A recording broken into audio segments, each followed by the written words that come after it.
The kind of tape measure you use at work directly affects your ability to do math with it and function at work.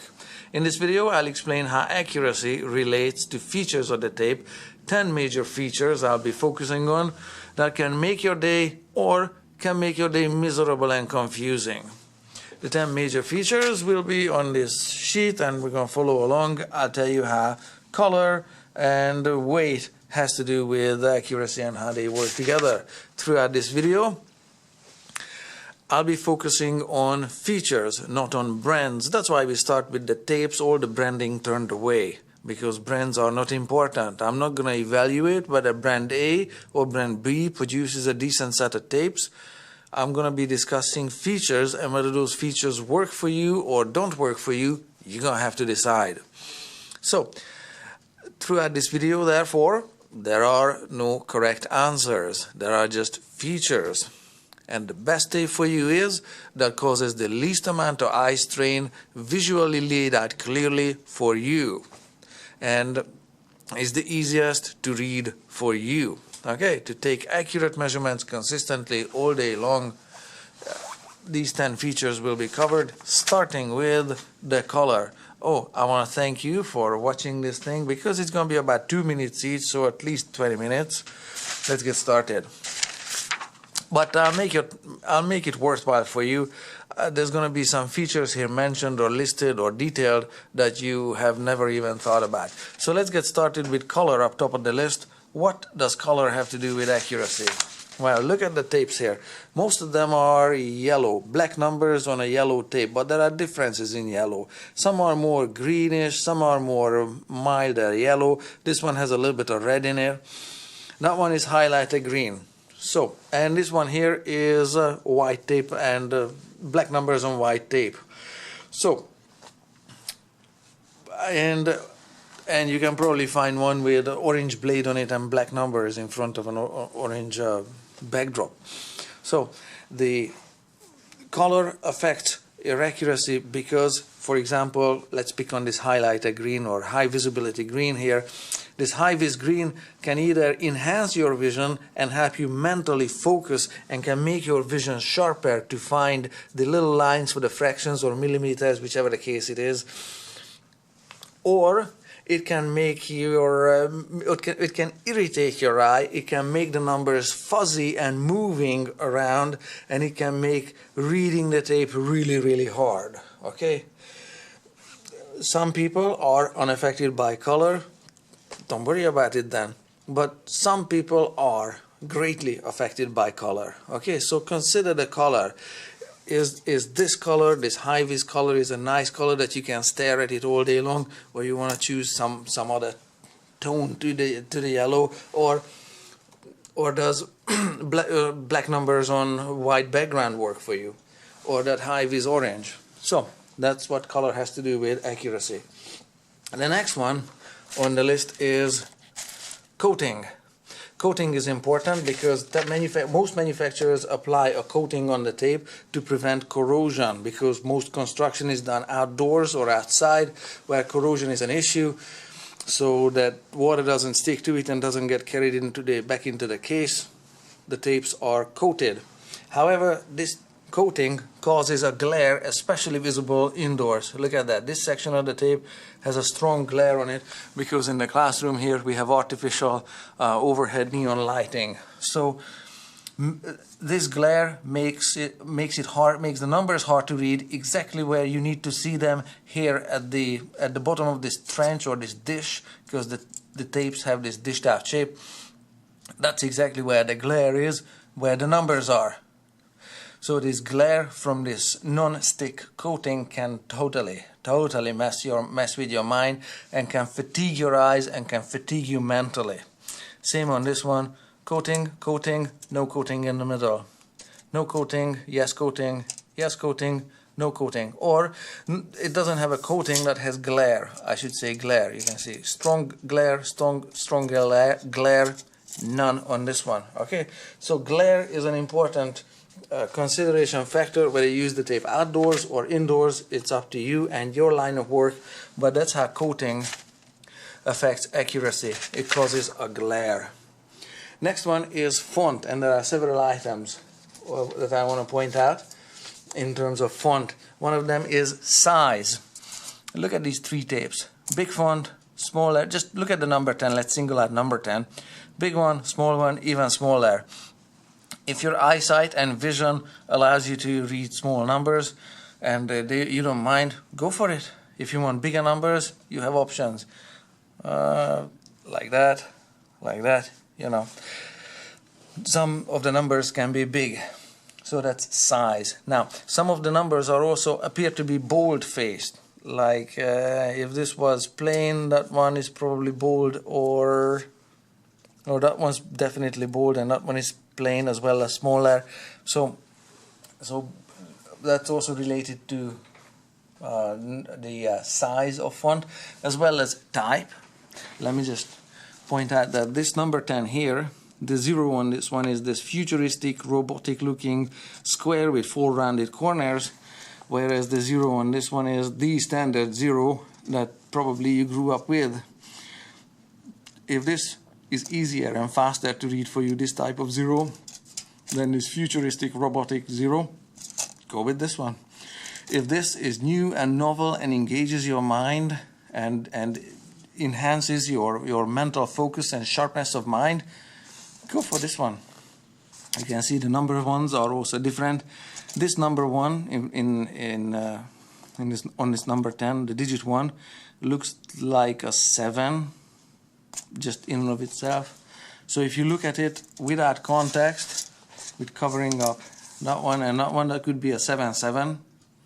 So, like I said, whereas this one, I don't think this kind of type or this kind of font can ever be mistaken for anything else. It's just 1-1 every single time, even if you look at it from one corner of your eye. So that's how font and type and size work together to produce a visual accuracy and reduce mental tiredness. Next one is lines. Now this is going to be also interesting. Let me point out some key differences here between these two tapes. The lines are thin on this one. The lines, the painted lines for the inches, are narrow on this one. Therefore, there's a lot of yellow space between the lines here and here and here, because the lines themselves are narrow. On this one here, the lines are wider, a lot wider. Let me just try to put them closer together. And there, a little bit better. You can see that the lines are wider, and that extra width can work two ways. The painted lines have more black in them, so therefore the yellow in between the painted lines is less yellow. Okay, so this works two ways. This arrangement might enhance your vision and can help you read the tape and locate your fractions on it, or it can, because the lines are thicker or wider, they can appear to be washed together, especially if you look at it fast. For my mind and my eyesight, I don't like the thick lines, I like the thin hairlines. But if you have a failing eyesight, or just for whatever reason you don't like the thin lines, then this is probably easier for you to read. Again, just look at them, just think about it, and measure a couple of pieces of anything, pieces of wood, whatever, and see which one is easier for you to read. But that's an important consideration, line width. Next one is line length. On both of these arrangements, the half-inch line is the longest, both of these. The quarter-inch and the three-quarter-inch are shorter. The 16th are shorter, but they are all, the 16th line have the same length. And the 16th lines also are the shortest, and they have the same uniform length. In this arrangement, the visual discrimination between fractions is made or enhanced. For me, it's enhanced and emphasized with different line lengths. On this tape over here, where the 16ths are shorter, but the 8th and the quarters and that quarter and, sorry, wrong spot, there. The 16th and the 8th have the same almost the same length, and the 1/4 inch is the same length as the 1/2 inch, is the same length as the 3/4 inch. Just disregard that the fractions are printed on it. If the numbers weren't on it, for me this would be really, really hard to read because all the lines have almost the same line length. But again, if it works for your mind, go for it. It can totally work for you. So that's what I wanted to point out about line there, line width and line length. So next one, units of measure. Yeah, let's get started with fractions because we just stopped here at fractions. On this tape you can see fractions. Some of them are red: 1/2, 1/4, 3/8, as well as there are some fractions that are marked but unnumbered. On this one, the 16th fractions are unnumbered, and under the foot here you can see that the 30 seconds of an inch are also printed there. Those would be 30 seconds. The shortest lines would be 30 seconds of an inch. If you don't want 30 seconds of an inch, then don't have a tape with 30 seconds on them. It typically only really comes with the first 1 foot or the first 6 inches, such as where is it? This one here we marked with 30 seconds, and after that it's 16ths. And yeah, on this tape here there are no 30 seconds. Everything is just 16ths from ground zero up. So having the fractions graduated on any length of it in 30 seconds of an inch, if you need it, go for it. If you don't worry about it.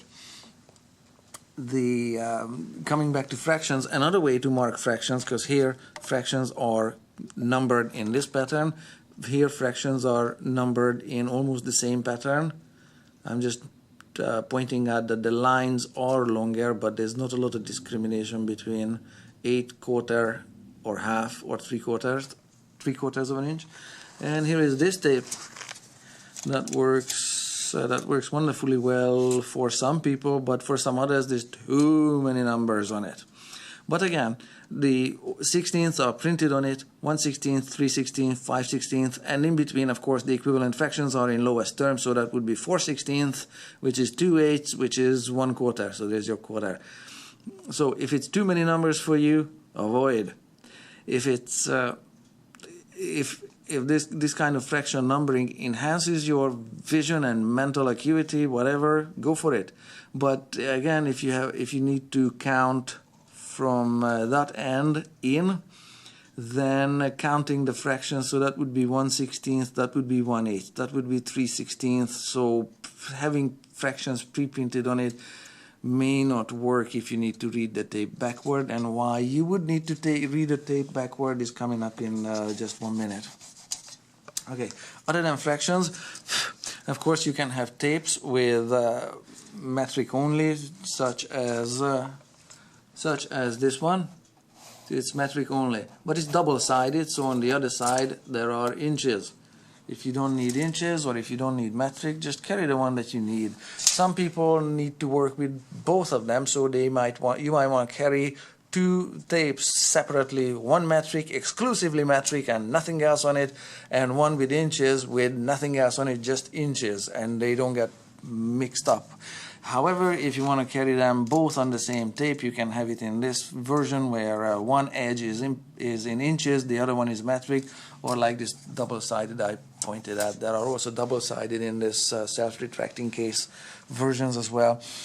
As well as I want to point out one more thing about feet and inches. Okay, some tapes are inches only, such as, how about this one up top? Here, just 10, 9, 8, okay, numbers go backwards, don't worry about it. Here is this one, inches only, 17, 18, 19, 20. On this tape here you have feet and inches. How about here? 14 inches, as well as 1 foot 1, in this red marking I'm looking at, 1 foot 2, 1 foot 3. Same on this one, 1 foot 1, 1 foot 2, 1 foot 3. Now in this layout here, where this measurement is exactly between 14 and 15, it's not quite clear for me whether 1 foot 3 is 14 inches or 15 inches, because it's right in the middle. On this tape here, it's crystal clear that 14 inches is 1 foot 2. Here, this 1 foot 3 could apply to this one or apply to that one, but again, if you don't like these big red numbers on it because they scream at you or they mess with your mind, don't worry about it. Pick one that doesn't have big red numbers on it. How about small red numbers such as those? Another way to lay out these small red numbers is like this. Here, the 1 foot 2 is right next to the 14-inch mark, so there's absolutely no confusion that 14 inches is 1 foot 2 and 15 inches is 1 foot 3. As well as here's another version that is contrasted by this one. This one just says 2. 2 what? You're going to have to look at the footmark that precedes it, okay? Same here. 3. 3 what? It's 2 foot 3. Okay. On this one here, 1 foot 3, 15 inches for sure. Here, 2 foot 3, 27 inches. It's the feet inches measurements are marked clearly. But again, if you don't like all of this red in front of you and just aggravates you, then pick another layout. Here's another version on marking feet and inches with a lot of glare on this lime green tape. There, 1 foot 3, 1 foot 2, whatever, you get the idea. Okay. Lastly, decimal feet, very important. This one is in decimal feet here. So these numbers look like 1 foot 1, 1 foot 2, 1 foot 3, but they are not. Look at it. If I put this tape measure next to it and line up the foot mark with, I don't know, let me just line up 43 feet with 1 foot there. You can see that 1 inch is here, 2 inches is here. So this one is not 1 foot 1, not 1 foot 2. That should be here. 1 foot 2 is here. Sorry, 1 foot 3 is not here, is here. This is 1 foot 3. Well, in this case, 43 foot 3. These are decimal feet. Don't buy a decimal foot tape by mistake, because you'll be looking on it for 1 foot 10, and there is no 1 foot 10 on this one, or 1 foot 11, because this one is 1.8 feet, 1.9 feet, 2.0 feet. Okay, so decimal feet, another option. If you have to do a lot of estimating and surveying and calculating square footage for area, go for a tape with decimal feet. Otherwise, avoid it. So that's what I wanted to point out and explain about units of measure. Next one, standard length. Oh, let me put you on a tripod for this one. Just give me a sec here. Standard length is important because it can give you an unwanted exercise. This is what I mean. This tape has a blade 1/2 inch wide. This metal bend is 1/2 inch wide. When you try to measure something with it that's a distance away, you stick it out. It has a standard length or stick out length of about 4 feet. There it is. There's the 4 foot mark in passing through my fingers there, and there it breaks there and buckles there, just a little after the 4 foot, maybe 4 foot 6, something like that. So you get the idea. With this tape that buckles and breaks over easy, here you can see it's 1/2 inch wide and it's only 12 feet long. You're going to have to walk to the end of the material for every single measurement that you take. Within an arm's reach, you have to get to the end of the material and engage the tape physically, put some tension on it, and every single time you want to measure something, you have to walk to the end of the material being measured. If you pick a tape that's wider, such as this one has an 1.25 inch wide tape on it, and this one is a lot more sturdier in terms of standout length. You can extend them to a far greater distance. That was the 5 foot mark there. That's the 6.5 foot mark. Okay, there. This one has 6 feet of standout length because this tape is wider, and a wider tape can be bent into a deeper dish, and this depth of this dished tape that's keeping the tape from buckling over. Okay, this one is flatter and buckles easier, and this one is deeper and doesn't buckle easy. Consequently, with this tape, like I said, you're gonna have to walk a lot for every single measurement. For this one, you can save quite a few steps. Okay, why do steps matter? So how does it relate to accuracy? You're going to be tired and fatigued from lugging the tape, tired and fatigued from lugging this tape, plus your tools, plus your rain gear, and whatever else you have on you, the steel toe boots, depending on your line of work totally. If you don't work in construction, it's not a factor. But if you have to carry heavy gear with you, plus you have to walk up and down for every single measurement, you're going to be fatigued just from walking around. Now, exercise is good for you, I know, but taking measurements doesn't come nowhere near to the benefits of a 20-minute cardio on an exercise bicycle or a treadmill or whatever. So leave the exercise for the gym.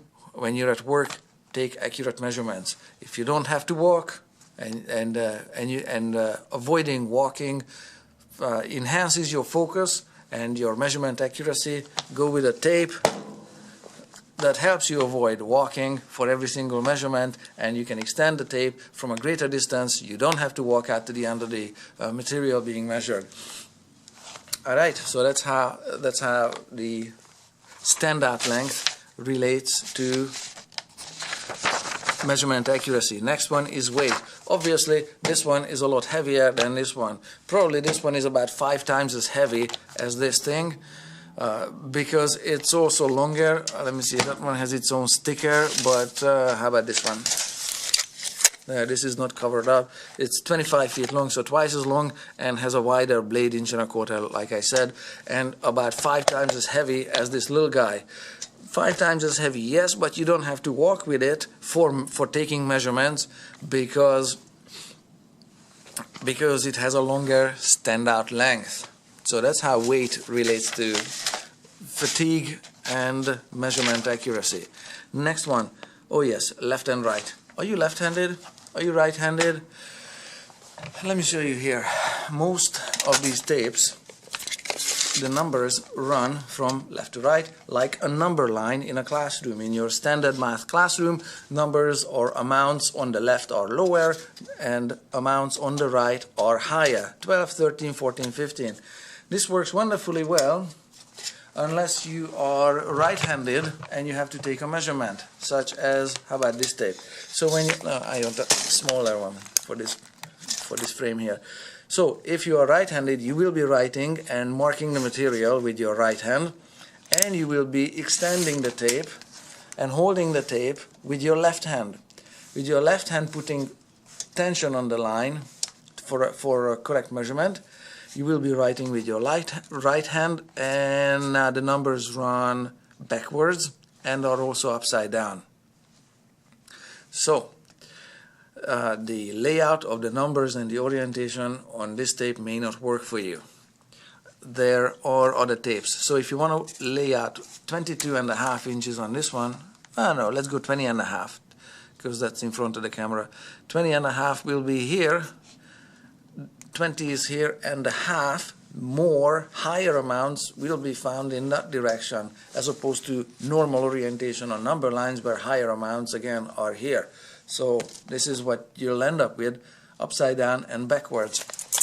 If you are left-handed and you will be writing with your left hand, of course, you will be holding the tape in your right hand, and in this case the numbers are correctly oriented, they are right side up, and they work like on a number line, 12, 13, 14. And if you want to lay out 350 millimeters, I'm looking through the camera, so my marking is a little impaired in this angle because the camera is in the way, but that's how the layout looks like. If you are left-handed, this tape can totally work for you. For right-handers, there is really no perfect solution, because here's this tape though, it says right-handers, and this is 10 feet long. It's good for cabinet making. On this one, the numbers run this way, so you're holding the tape in your left hand and you're writing with your right hand, and the numbers run oriented correctly. Well, in terms of up and down, the numbers are right side up, but they're still running backwards. If you're right-handed and you're holding the tape in your left hand, it's impossible to produce a tape measure that can read from left to right, on the left being smaller amounts.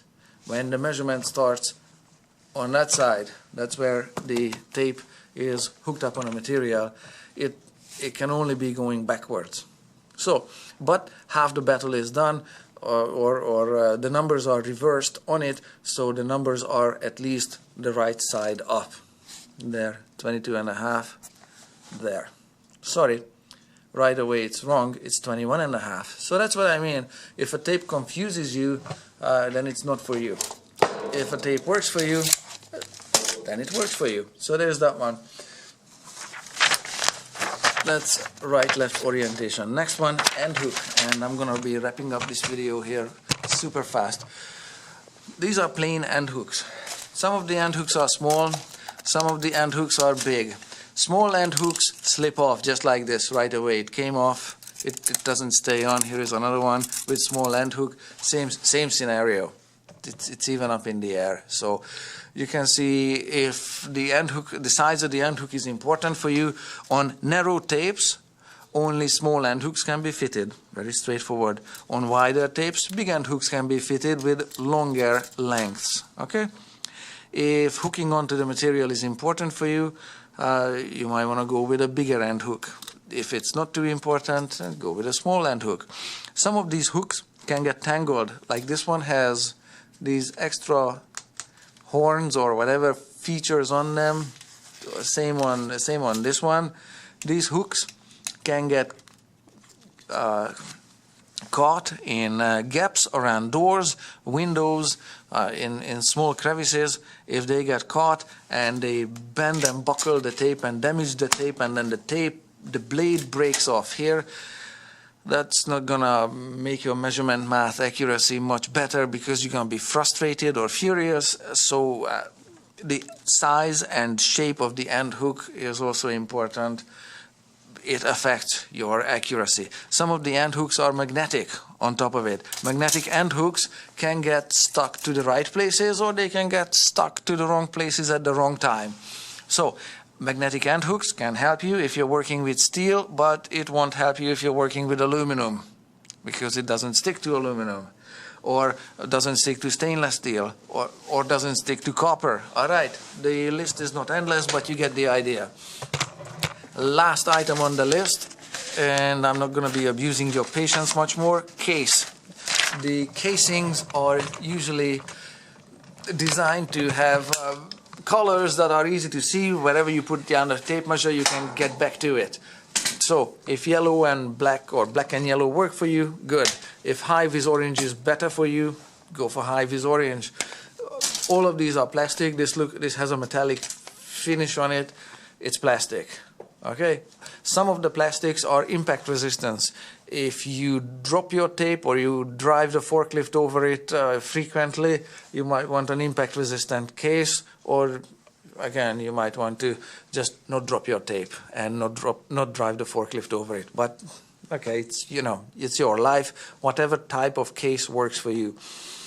All of these are self-rewinding cases, of course, and like I mentioned before, this one is a tape that's flat and it's double-sided, and it comes from a case that was self-rewinding or manual rewind, whereas these ones are spring rewind.